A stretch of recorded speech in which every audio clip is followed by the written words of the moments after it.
You're tuned into Sports from the Hoodwood, the internet's foremost location for the most honest, inspiring insight and opinion on the world of sports. Now, once again, here's the man of the hour, After Hours. Your host, KJ Green. And down the stretch we come in the Hoodwood.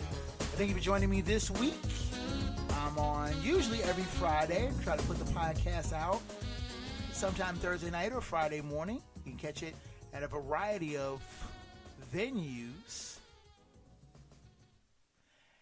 And now, as we wrap up this week's show with the final word from the Wood. Now, it used to be a time-honored tradition that champions of various sporting leagues would head to the White House for a photo op with the sitting president. A jersey would be presented, and the president would make a few corny remarks about whatever sitting enemy that the U.S. was facing, the Russians, North Koreans, Iranians, what have you, inquiring about whatever star player from the champion team being touted as some sort of secret weapon to be used against them. Now, since the current president has taken office, that number has dropped sharply.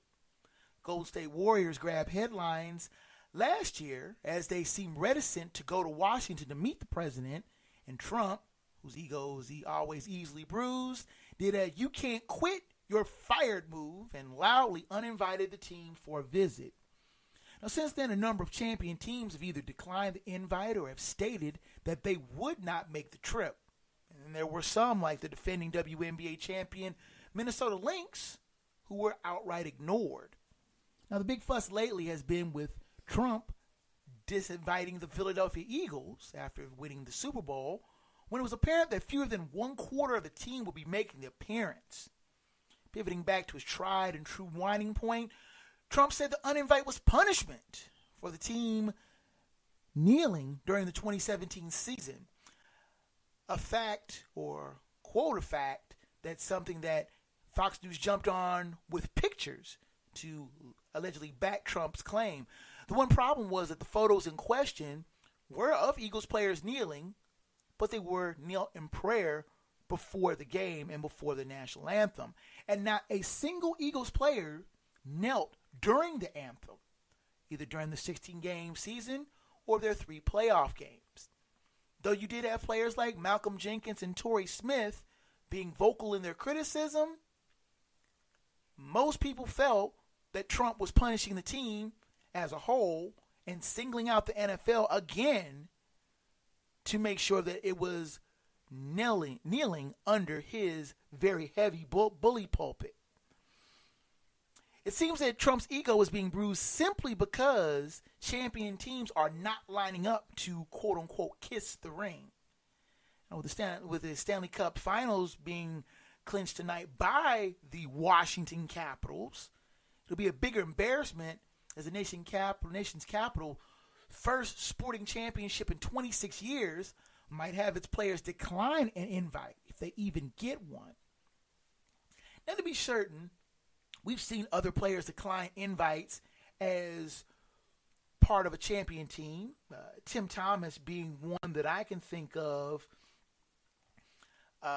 declining his invite to the White House after the Bruins won the Stanley Cup a few years ago in opposition to the politics of Barack Obama. But it seems that this president is adamant that teams coming to the White House can only come to the White House if they're pliant and deferential to his quote-unquote rule. The pivot that this president is making to cloak his criticism of players exercising their rights in patriotism and then using that bully pulpit to make any criticism of him look like criticism of the flag and military is sickening and shameless. This is an obvious attempt to deflect attention from his numerous gaffes, mental blunders, and racist pandering. Trying to make athletes look bad is petty, and the NFL as a whole shares blame in allowing Trump to bully and browbeat them in the policies that censor free speech. And that's the final word from the Wood. Well, with the music coming up in the background, you know that that means your time in the Hoodwood is just about done. And I thank you for your visit. Now, once again, the email is kjgreen at blackbanditproductions.com for show thoughts, ideas on topics, praise, and criticism. I welcome every email. I read every email that comes through.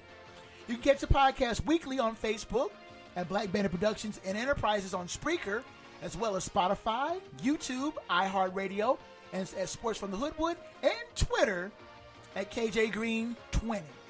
So that's that, fellow sports fans. I thank you again so much for your visit. Until next week from the Hoodwood, I'm KJ Green, 30.